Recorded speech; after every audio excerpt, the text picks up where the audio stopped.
పాము చెప్పే మంచి విషయాలకు స్వాగతం. అందరూ బాగుండాలని కోరుకుందాం. మనం వాడే వస్తువుల్లో చాలా వరకు పనికిరానివి అంటూ ఏమీ ఉండవు. ఒకవేళ అవి పనికిరానివైనా కూడా మరలా దేనికో ఒక దానికి వాటిని ఉపయోగించుకోవచ్చు. చూడండి, నేను కొన్ని ఉదాహరణలు చెప్తాను. మట్టి కుండ పగిలిపోయిందనుకోండి, దాన్ని మంగళంగా ఉపయోగించవచ్చు. అవేనండి, మట్టి బాణలు పగిలిపోతే మంగళం అంటే మనం పేలాలు ఎంచుకుంటాము, మిరపకాయలు ఎంచుకుంటాము, ఉప్పు ఎంచుకుంటాము. ఇలా నూనె లేని వస్తువుల్ని ఎంచుకోవడానికి ఆ మంగళాన్ని ఉపయోగిస్తారు. ఎక్కువ శాతం పల్లెటూళ్ళల్లో నా చిన్నప్పుడు అలాగే ఉండేవన్నమాట. ఆ తరువాత దాన్ని ఒక పెంకుగా చేసుకున్నాం అనుకోండి, దాని మీద జొన్న రొట్టెలు, మరి చపాతీలు, ఆయిల్ వేయకుండా వేసేటటువంటి రొట్టెల్ని దాని మీద కాల్చుకుంటూ ఉంటారు చాలామంది. అలాగే దాన్ని పూల కుండీగా కూడా ఉపయోగించుకోవచ్చు. దానిలో కాస్త మట్టి పోసామనుకోండి, అందులో ఒక పూల మొక్క నాటితే పూలు పూస్తుంది. అలా కాకుండా నాకు తెలిసిన ఒక ఆవిడ ఉన్నారు.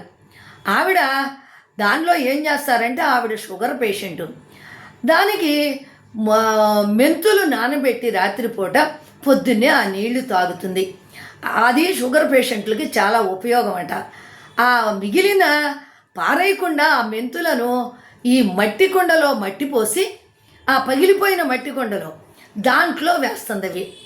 అవి ఒక 15-20 రోజుల కల్లా మొక్కలు వచ్చి ఒక కూరకు పనికొస్తాయి. అలాగే ఒక తొట్టి లాంటిది ఉంటుంది కదా, అంతది ప్లాస్టిక్, అది కింద కొద్దిగా నెర్ర ఇచ్చింది. దానిలో ఫుల్ మట్టి పోసేసి దానిలో కూడా కొంచెం వేస్తూ ఉంటుంది. రోజు తాగుతారు కదా, ఇందులో కాగానే అందులో వస్తాయి, అందులో కాగానే ఇందులో వస్తాయి. అలాగే కొంచెం ధనియాలు జల్లుతూ ఉంటారు, కొత్తిమీర వచ్చేస్తుంది. అలాగే ఒక పగిలిపోయిన బకెట్ ఉంటే అందులో పుదీనా పెట్టారు. ఆ పుదీనా బాగా విస్తరించి ఎంత పెద్దదిగా ఉంది చూడండి. పనికిరాంది ఏముంది, అందులో కూడా ఇవన్నీ పెట్టేటప్పటికి అవి అపార్ట్మెంట్ అయినా కూడా ఆ పక్కన ఉన్న ఖాళీ ప్లేస్లో ఇవన్నీ పెట్టుకుని అందులో నుంచే వాళ్ళు ఈ ఆకుకూరలు ఇవన్నీ కూడా తీసుకుంటున్నారు. అది కూడా ఆర్గానిక్ కదా, ఎంత ఉపయోగము, ఎంత మంచిది ఆరోగ్యానికి. అలాగన్నమాట. అలాగే ఇంకా చాలా ఉపయోగాలు ఉన్నాయి. మనము పాతబడినటువంటి బట్టల్ని, అలాగే మనకి చిరిగిపోయినటువంటి చీరల్ని, వీటన్నిటినీ అవతల పారేయకుండా చక్కగా ఒకదాని మీద ఒకటి పేర్చి దాన్ని ఒక బొంతలాగా కుట్టుకుంటే ఎంతో ఉపయోగపడుతుంది. అట్లా ఒక 7-8 చీరలను గనక అలా దాన్ని బొంత అంటారు, మెత్త అంటారు, అదే గుడ్డల పొరుపు అని కూడా అంటారు. ఈ మరి పత్తితో చేసినటువంటివి మరియు ఈ స్పాంజీవి కొంచెం పడని వాళ్ళు ఉంటారు, వాళ్ళకి ఈ గుడ్డల పొరుపులు చాలా ఉపయోగపడతాయి. చక్కగా ఒక చాప వేసుకుని దాని మీద ఈ గుడ్డల పొరుపు వేసుకుని పడుకుంటే హాయిగా ఉంటుంది, ఒక పురుపు వేసుకున్నట్టే ఉంటుంది. మరి అలాగే మనకి బియ్యం తెచ్చుకుంటే గోని సంచులు వస్తాయి. ఆ గోని సంచుల్ని అలా పడేయకుండా చిన్న చిన్న సంచులు కుట్టించుకొని మనం కూరగాయలు తెచ్చుకోవటానికో, పచారీ సరుకులు తెచ్చుకోవటానికో ఉపయోగించవచ్చు. ప్లాస్టిక్ ప్రమాదం కదా, ఆ ప్లాస్టిక్ సంచుల కంటే ఇవి కొంచెం ఉపయోగపడతాయి. అలాగే దాన్ని ఆ సంచుల్ని ఉప్పదీసి అలా 4-5 సంచులు కలిసి ఒక పరదాలాగా కట్టుకోవచ్చు. అలా కుట్టుకుంటే చక్కగా ఎక్కడంటే అక్కడ వేసుకుని దాని మీద ఈ గుడ్డలు పొరుపు వేసుకొని హాయిగా పడుకోవచ్చు. ఒక చాపలాగా ఉపయోగపడుతుంది. చూసారా దానివల్ల ఉపయోగం. అలాగే మనకి చాలా వరకు ఈ అట్టపెట్టెలు వస్తూ ఉంటాయి. అట్టపెట్టెల్లో ఏం చేస్తారంటే అది కట్టడానికి ఒక ప్లాస్టిక్ బద్దలాగా ఉండేటటువంటి దాన్ని అలా కడుతుంటారు. అది ఏంటంటే మనం దాన్ని తీసుకుని అట్లా కొంచెం 2-3 వచ్చినా కొంచెం పోగు చేసుకొని దాంతో బుట్టలు అల్లుతూ ఉంటారు. చక్కగా ఇట్లా పట్టుకొని వెళ్ళే బుట్టల్ని పిల్లలకి పంపిస్తారు కదా క్యారేజ్ పెట్టి, అలాంటి బుట్టలను అల్లొచ్చు. అలా చిన్న చిన్న బొమ్మలను అల్లుతూ ఉంటారు. అదే కాకుండా ఇంకా వేరేగా వాటికి వచ్చేటటువంటి తాళ్ళు లాంటివి వస్తాయి ప్లాస్టిక్కి, దాంతో కూడా మరి ఇట్లాంటి చిన్న చిన్న బొమ్మలు చేస్తున్నారు. ఇంకా చూడండి, మనకి కుక్కర్ వాడుతుంటాం, దాంట్లో ఒక రబ్బర్ ఉంటుంది. ఆ రబ్బర్ ఏంటంటే ఆ రబ్బరు లూజ్ అవుతూ ఉంటుంది అప్పుడప్పుడు. లూజ్ అయినప్పుడు ఆ రబ్బర్ని తీసి పారేస్తూ ఉంటాము. ఆ తీసివేసి పారేయకుండా దానికి ఒక చక్కని మెరిసే రబ్బరు క్లాత్ని కనుక శుభ్రంగా ఒక రిబ్బన్ లాంటిది చుట్టేసి దానికి చిన్న చిన్న గజ్జెలు లాంటివి కనుక కుట్టినట్టయితే అది ఎంతో అందంగా కనిపిస్తూ ఉంటుంది. దాన్ని షోకేసుల్లో పెట్టుకుంటూ ఉంటారు.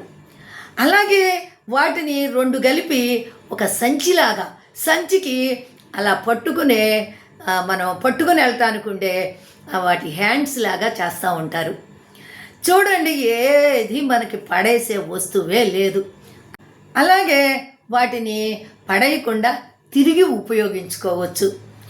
అట్లాగే పేపర్లు, మనకి చిరిగిపోయిన పనికిరాని పేపర్లు ఉంటాయి కదా, కొట్టల్లో నుంచి పొట్లాలుగా వచ్చిన పేపర్లు. ఈ పేపర్లన్నీ కూడా ఒక చోట పెట్టి చక్కగా వాటిని నానబెట్టి దానిలో అంత మెంతులేసి చక్కగా రుబ్బి, అంటే మిక్సీ వేసైనా సరే దాంతో చక్కగా ముగ్గు గిన్నెల్లాగా కొత్తగా వాటితోటే ఆ పిండితోటి ఒక గిన్నెల్లాగా తయారు చేస్తారు. దానిలో ముగ్గు వేసుకోవటానికి ఇంకా వెయ్యన్న పనికిరాని ఏమైనా చిన్న చిన్నవి ఉంటాయి కదా, రాళ్ళు రప్పలు అలాంటివి వేసుకోవడానికి మరి వాటిని ఉపయోగిస్తూ ఉంటారనమాట. అలాగే దాన్ని చాటలు ఉంటాయి, మనకి బియ్యం చెరిగే చాటలు.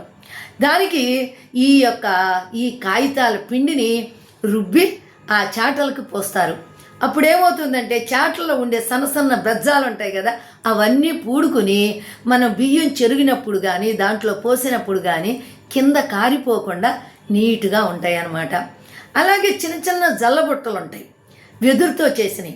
వాటికి కూడా ఏం చేస్తారు, ఈ కాగితాల పిండిని చక్కగా పూసేసి ఒక పూతలాగా చేస్తే ఆ యొక్క ఖాళీలన్నీ పూడిపోయి చక్కగా అదొక బుట్టలాగా అందంగా ఉంటుంది. ఇవన్నీ కూడా మనకు పారేసే వస్తువులతోటే మనం తయారు చేసుకోవచ్చు.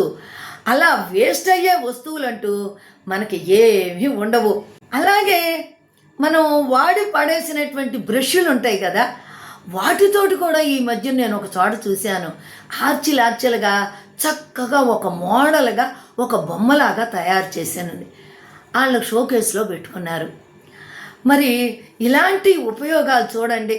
ఇంకా అసలు అంతెందుకు, మనం తిని పారేసే చాక్లెట్లు ఉంటాయి కదా, ఆ చాక్లెట్లు పైన ఉండేటటువంటి కాగితం ఉంటుంది కదా, దాన్ని ఇలా మడిచేసి చక్కగా సూది దారంతో బాగా ఒత్తుగా వాటిని గుచ్చి ఒక దండలాగా చేసి గుమ్మాలకు వేలాడదీస్తే ఎంతో అందంగా చాలా రోజులు ఉంటుంది, పాడవకుండా. మళ్ళా అలా మాలా కట్టచ్చు, అలా సూది దారంతో గుచ్చి కూడా దండను తయారు చేయవచ్చు. ఆ దండను గుమ్మాలకేస్తే ఎంతో అందంగా కనిపిస్తుంది, పాడవకుండాను ఉంటుంది. మరి చూసారా, మనము పారేసే వస్తువులంటూ ఏమీ ఎక్కువగా కనిపించడంలా అన్నీ కూడా మళ్ళా తిరిగి మనం ఇలా ఉపయోగించుకోవచ్చు. చాలామంది ఇళ్లల్లో ఇలా చేస్తూ ఉండటం నేను చూస్తూనే ఉంటాను.